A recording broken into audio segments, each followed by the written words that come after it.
Hello, hello, hello. It's 4:30 on Wednesday, and as usual, I am here, Deborah Porter, your mom coach, and I'm excited to let me fix my light. So I'm super excited to be here today, and I wanted to come on today. I'm not going to be here long, but I did want to come on today, and I get asked this question from time to time, and I thought this would be a great platform to discuss it and talk about it. But I get asked often, what is a mom coach? Or I'll have a mom say, oh my gosh, I think I need that. I think I need a mom coach. What are we going to do? What is a mom coach? So I really wanted to just talk today about what would it look like to work with me? What would it look like to be in relationship with me in a coaching environment? What are the things we're going to do? Why is it going to benefit you? And I just want to answer your questions. So if you've got questions, please put them in the chat. I'm using StreamYard, so either give StreamYard permission to show your name or put your name with your comment so I can see it. Hey, Audra, I see you're here. Thank you so much. It's good to see you. I need to talk to you, by the way. So anywho, I'm Deborah Porter. I just want to give you a little bit of my backstory, kind of why Mom's Mentoring Circle exists. Where did it come from? Why did I create it? Why did I found it? Why, just all of that. So I am a wife for a little more than 30 years. I've been a mom for a little over 29 years. And prior to that, I worked as a probation and parole officer, as well as a criminal investigator. And those jobs, just by nature, required that you be organized, required that you have some real systems in place because the work was very repetitive. It was, you were doing the same thing pretty much over and over again. So really having some systems in place allowed it to be done well because it was being done at high volume. I mean, there's any given moment you could have 70, 75 probationers that you were having to keep track of, or in criminal investigations, several cases that you had to keep up with at once. So I don't know if I was drawn to that field or the job because of that, because by nature, I am a systems creator. I am a list checker. I am an organizer like that. I do that like breathing. It's how I've managed my life from very young. I mean, I had an organized way of what toys I played with, when I played with them, like it's a real thing. So did that for many years and had my first child and knew that I wanted to be a stay-at-home mom, knew that I wanted to transition from working full-time. I wanted to be at home with her and other children if we were blessed to have them. And so Cliff and I put a plan in place. We put a plan in place, another system. We put, a whole system in place financially, how we could make that work. We put a whole system in place for, time frame, like when we could think about doing that, how that was going to look. And so when the opportunity came, we were able to implement. We were able to implement that plan. I was able to come home and be with my then 2 children at that time. And it was amazing. It was great. Until one day we found ourselves on my bed. It was me and my 2 children at the time, a 3-year-old, a newborn, and myself. And literally we were each crying, but for all different reasons. I was crying because I felt in over my head. I think when you look at or think that you understand the life of a stay-at-home mom, you think that it is just so amazing, how great to not have to divide your time like that and be able to focus. And that is very true. But it is also very overwhelming if you're not prepared and if you are not set up with some systems to help things move along smoothly. And at the very beginning of that, I was not. And so I very quickly realized that if I did not make a shift and begin to do something different, this was not going to be the amazing, wonderful experience that I was hoping it would be for myself, my family, our home. And so I began to do very similarly to what I had always done. I began creating those systems in my home sorry guys, that's when you forget to turn your phone off. But I created those systems and I put them in place in my home, much like I had always done in my life. That it's what got me through college. It's what, got me through the employment and the jobs that I had had. It's what allowed me to be able to do well in those settings. So whereas I did not bring kind of my work mindset home, I did do what came natural to me, which was create the systems to help my home run smoothly so that I felt like I understood and could grasp what it meant to be not only a stay-at-home mom or an at-home mom, but a mom in general. There are complexities with that can be overwhelming. And so I was able to really create things in my home that allowed the atmosphere in my home to be what I wanted it to be, the relationships to be what I wanted them to be, and began getting requests from other people. Can you help me with this? I'm trying to figure this out. I'm a new mom, or I just had a second child. And I very quickly realized that the systems that I was using were very easily transferable for someone else. They were not unique to me in that they didn't just work with me. As I began to share them with other people, I realized these work for people that are willing to implement them and tweak them to make them fit for their own family. And so that's when Mom's Memory Circle was birthed. The idea that these systems can be helpful and beneficial to moms anywhere and everywhere that are looking for that kind of support and that kind of assistance. So that's how it kind of all came to be. My goal is really to support moms that are feeling overwhelmed, that are overcommitted, that are still trying to find themselves. Many times as moms, we kind of get lost in that title. So I love working with the woman that still wants to connect with the woman that she was before having kids, that loves being a mom, but knows that that's not all that she is, that there's more to her than just that. To work with moms who oftentimes find themselves saying, when someone asks, well, what do you do? Well, I'm just a mom, or I'm just at home. That is an amazing gift to be able to be a mom at all. And so I love working with moms that are finding themselves in these situations of feeling overwhelmed. We work on 3 particular areas, and we dive pretty deeply into these areas. And so I just want to share those today. I want to share with you what it would look like to work with me. What would we do? What would we do, Deb? How does that work? What are we going to talk about?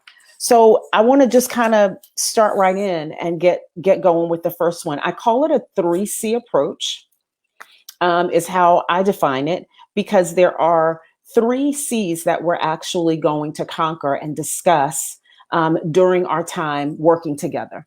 And so the first C is gaining clarity.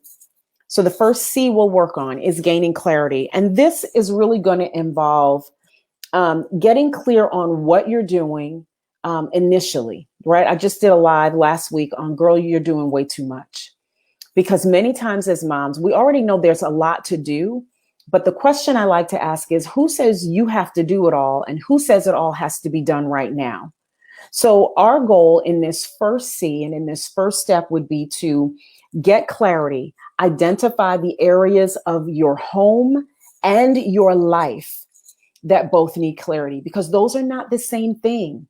Your home and your life, 2 different areas, getting clarity on what is needed in each of those areas, getting clarity on what is the clutter really trying to show me and tell me, right? It's not just about having a cluttered area in the home. Many times we're cluttered here and we're trying to figure out what to do.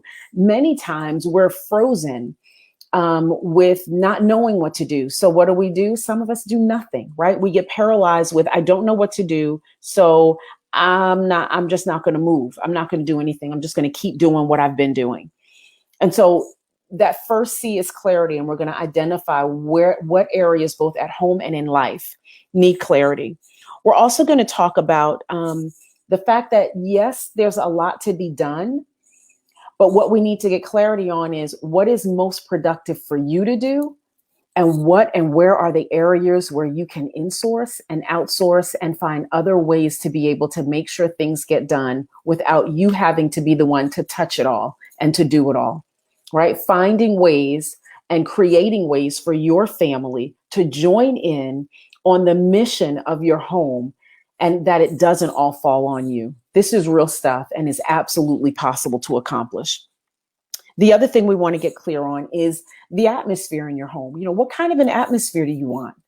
Right? We have the opportunity to create the atmosphere we want in our homes. But many times as moms, we're spending our time doing so much of the busy stuff that gets either put on the list last, or maybe at times not at all.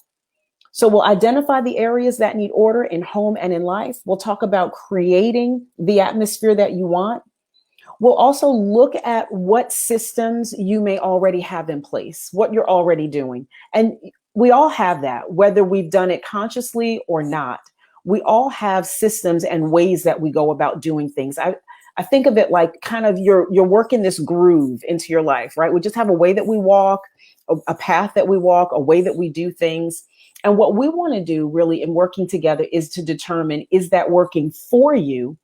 Or is it just a habit and something that you've gotten used to doing, right? So once we determine what are the systems you're already using, then we look at what are the systems that are needed, right? What systems do you need to support what you're already doing? What do we need to dismantle and create fresh and create new for you and for your household?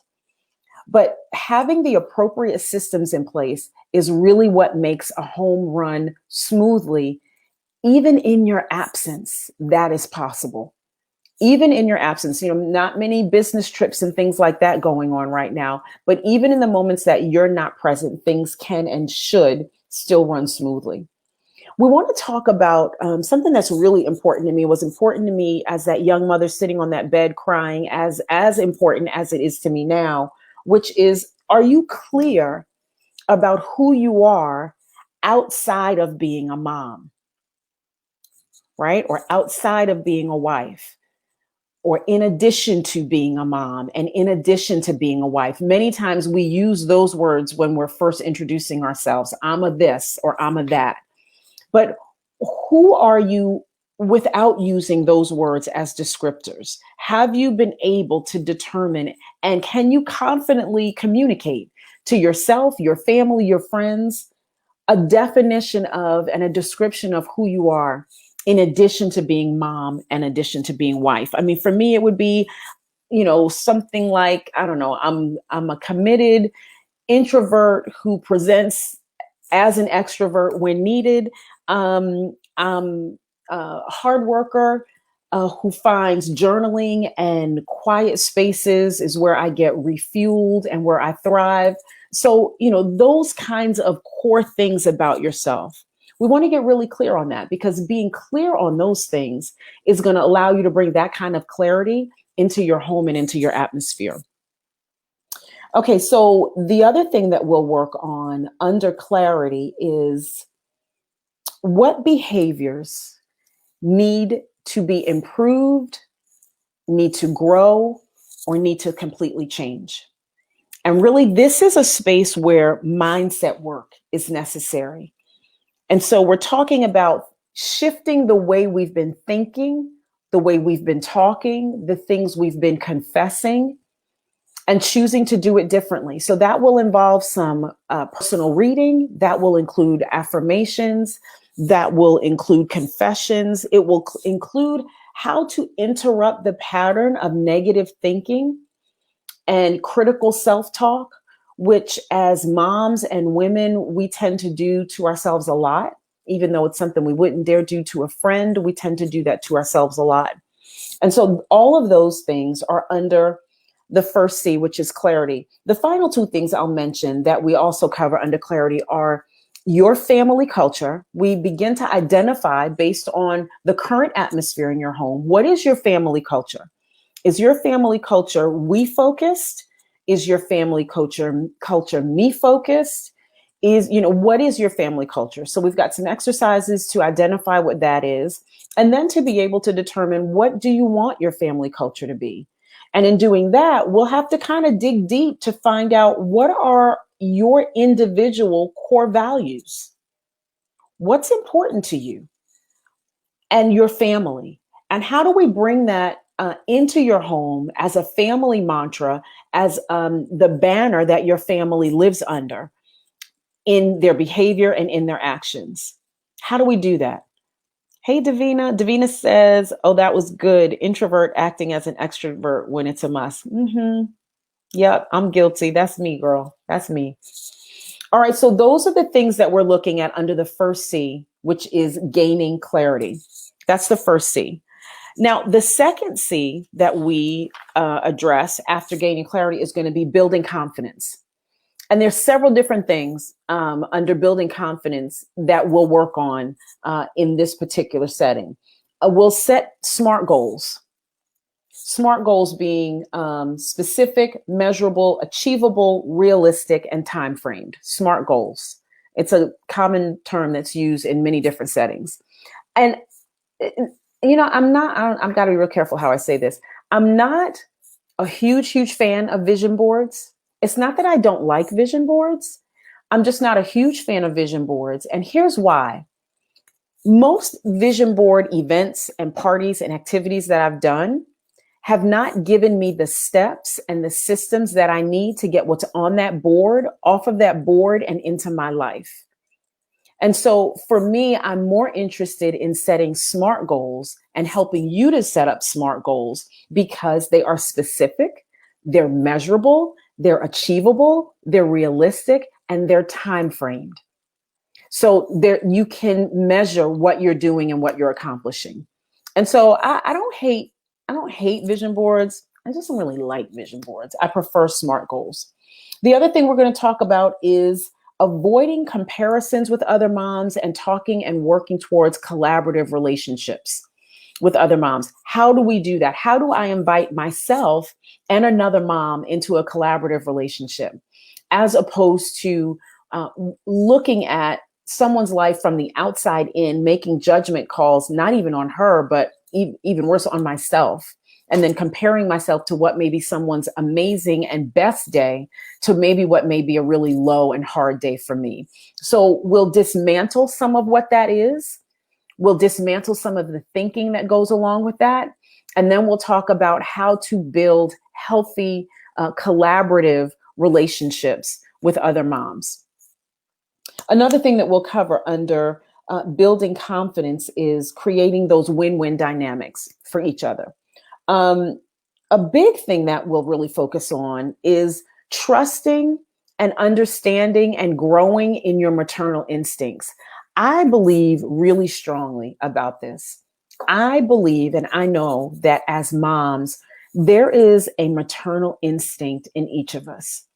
And some of us are better at hearing and understanding and leaning into that. Some of us aren't so sure. We can grow in it, right? Some people call it a gut instinct.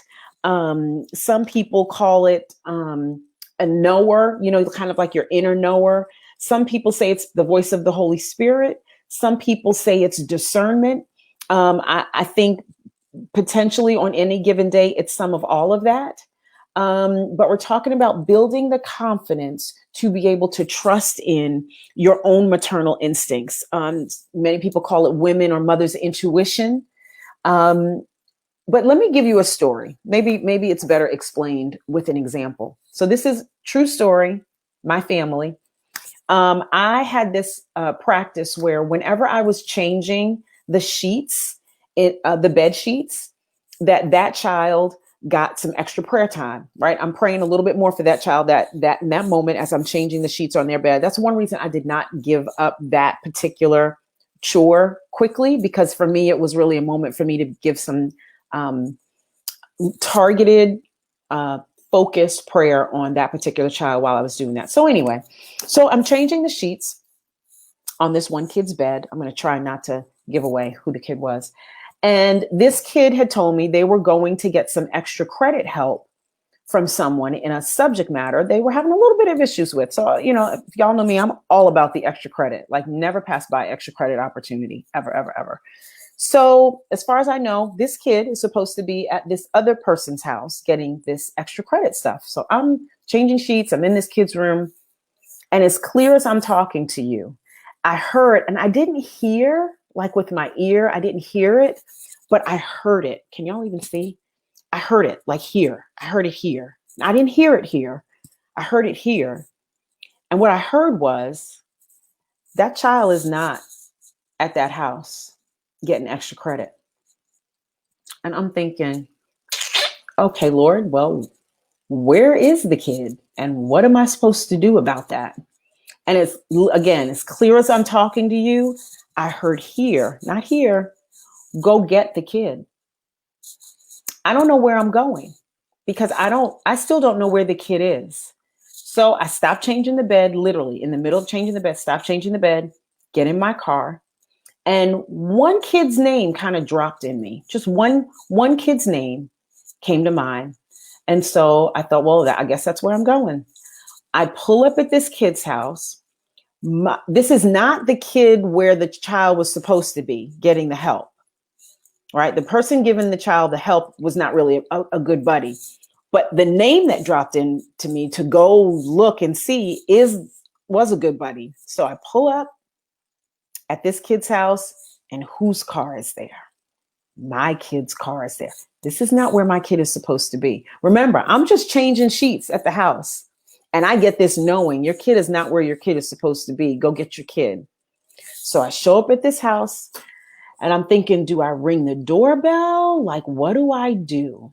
So I said, you know what? Maybe the kid left the book at this kid's house, and maybe the kid is just passing through to grab the book and then go where, they're supposed to be. So I called and said, didn't say where I was. I called the kid and said, hey, did you get to where you're supposed to be? Are you good? Yeah, I'm here. They're helping me with this subject and it's going great. And I said, that's not true, because I'm in front of so-and-so's house and your car is here. Meet me at home in 10 minutes. And I hung up. Listen, I did not know this. There was nothing involved in this that I would have known this beforehand. But I guess what I'm getting at is mother's intuition is a real thing. And sometimes we will talk ourselves out of it with our rational brain as things kind of come to us, or we get a gut feeling about something, we'll talk ourselves out of it. And so under building confidence, we're really going to dive into what is this mother's intuition? How do I tap into that? How do I know when to follow that? When it's kind of off, what do I do about that? All right. So we'll talk much about that under building confidence. The other thing we're going to address here is rebounding from parental mistakes. Here's the thing. We all make mistakes. But maybe you grew up in a generation like I did, where parents did not apologize to children. No shade. I'm just saying that just wasn't a normal, regular exchange between parents, but it should be, because we're also teaching them how to apologize when they've made a mistake and done something wrong as we do it. So we talk about getting comfortable with that and what that looks like and what is the purpose of an apology in that setting. What are we looking to do? What is the purpose of that? Finally, the last thing I'll talk about under building confidence is we'll talk really specifically about self-care and relational care. We'll talk about how to make deep deposits into yourself that will replenish, that will cause you to be able to thrive, that will cause you to be able to feel fulfilled and not have to look for outward fulfillment, that you'll be able to provide for yourself in a self-care setting what you need beyond the mani-pedi. I like a good mani-pedi like the next girl. But what we're talking about here with self-care are deep deposits into you, not just an outward thing, but things that are deposited into you in a deeper way. And then relational care, how you treat you and how you allow others to treat you and what that looks like, and setting healthy boundaries around what that looks like. That can be a challenging one, but with the accountability and with the working on that together in a coaching setting can allow us to do role playing if necessary. But there's a need to be able to understand the importance of setting healthy boundaries at whatever phase or stage in life that we're in. Okay, so we'll address some of that too. And then the last C that we will work on together, if you work with me, is showing courage or showing up courageously. And when we're talking about showing up courageously, here's the thing. Creating a village of support is mandatory. Y'all have heard me say it before, and it's here on this sign. Mom's Mentoring Circle, because mothering doesn't have to happen alone. And really, it shouldn't happen alone. As a mom, every mom needs their village. You need your village of support. For some people, it may be extended family, it may be friends, it may be church members. But listen to this. What if you've moved to a new area? You don't have family nearby. You haven't found a church yet, and you don't have any friends yet. How do you develop for yourself a support system and a community and a village to help you, to encourage you, to be there as a support for you as you are raising your children? We'll talk about that. And we'll work through how to get that done. We'll also talk about how to determine what it is you need and then how to get it. As a mom, as a woman, how do you determine for yourself when something is not working, what I need, and how do I get it there? You get to determine that for yourself. You get to determine the worth and the value of what you need. How do I put that in practice? And then how do I get what I need?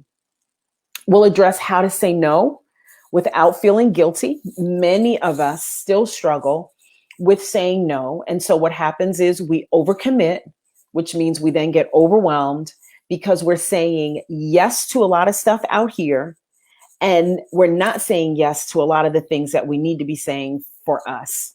And so we'll talk about what does that look like, how to set those boundaries in place, how to be able to have a difficult conversation or have to answer no to a request and walk away feeling good and feeling like I did the right thing. I don't have to second guess it and I don't have to feel guilty about it.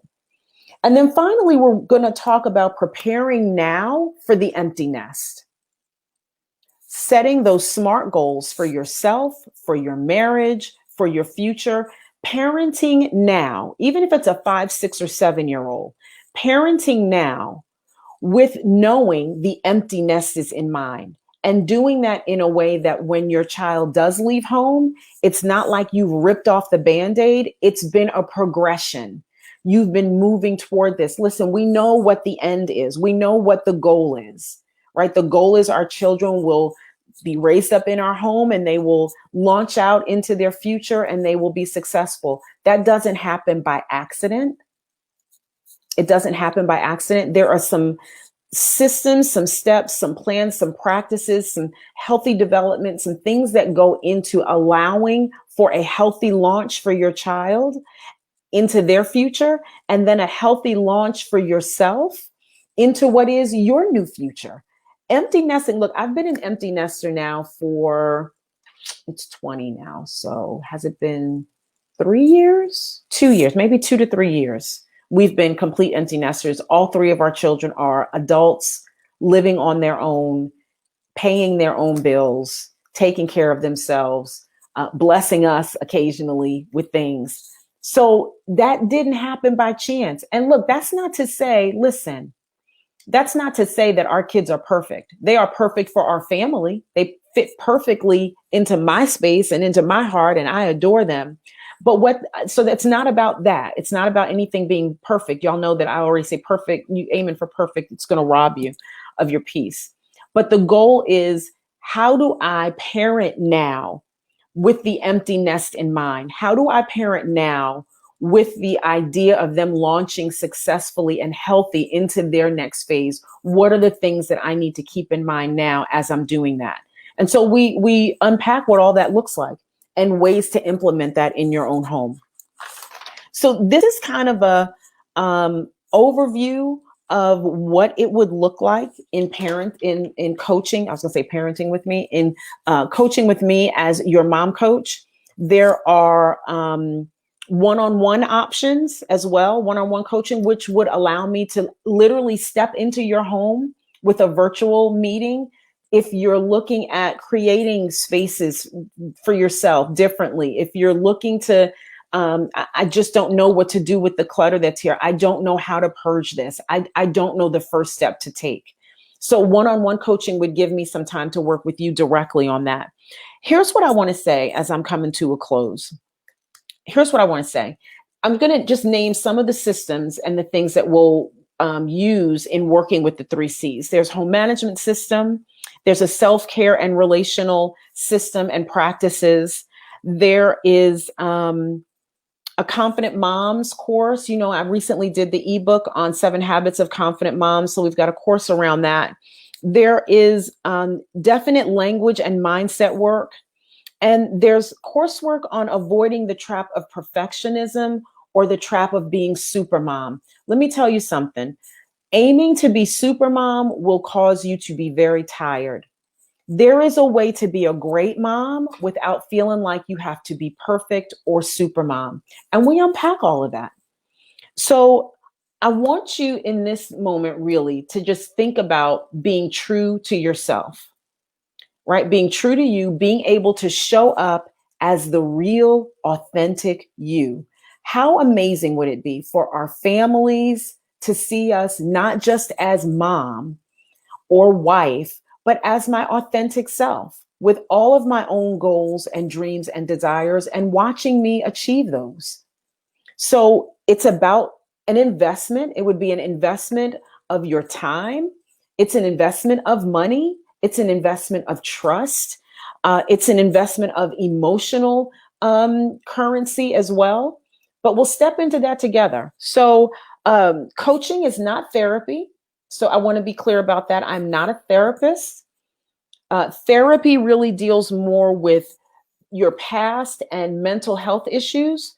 Coaching really is about goal setting, looking forward, and also personal development.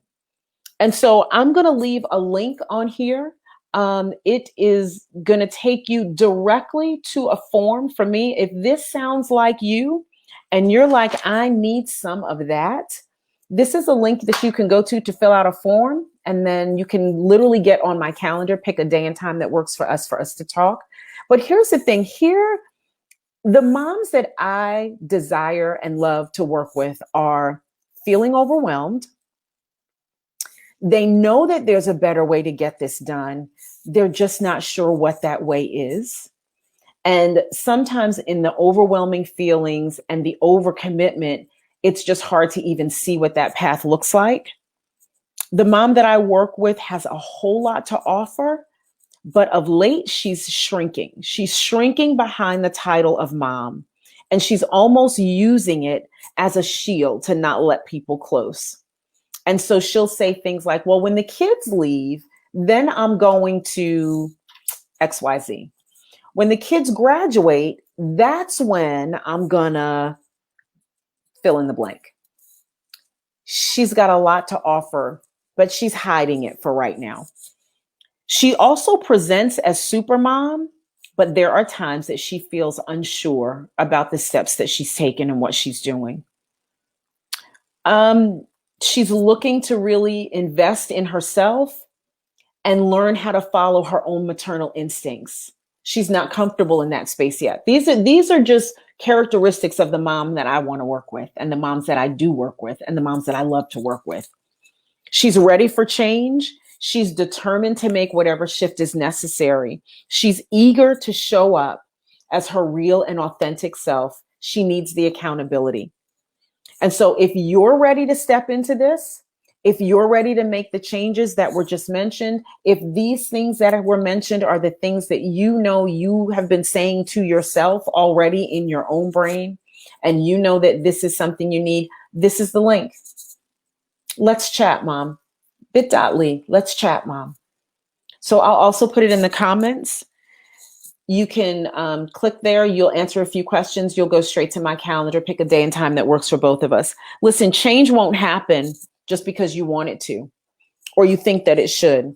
Change happens when 2 things happen: with intention and with a decision.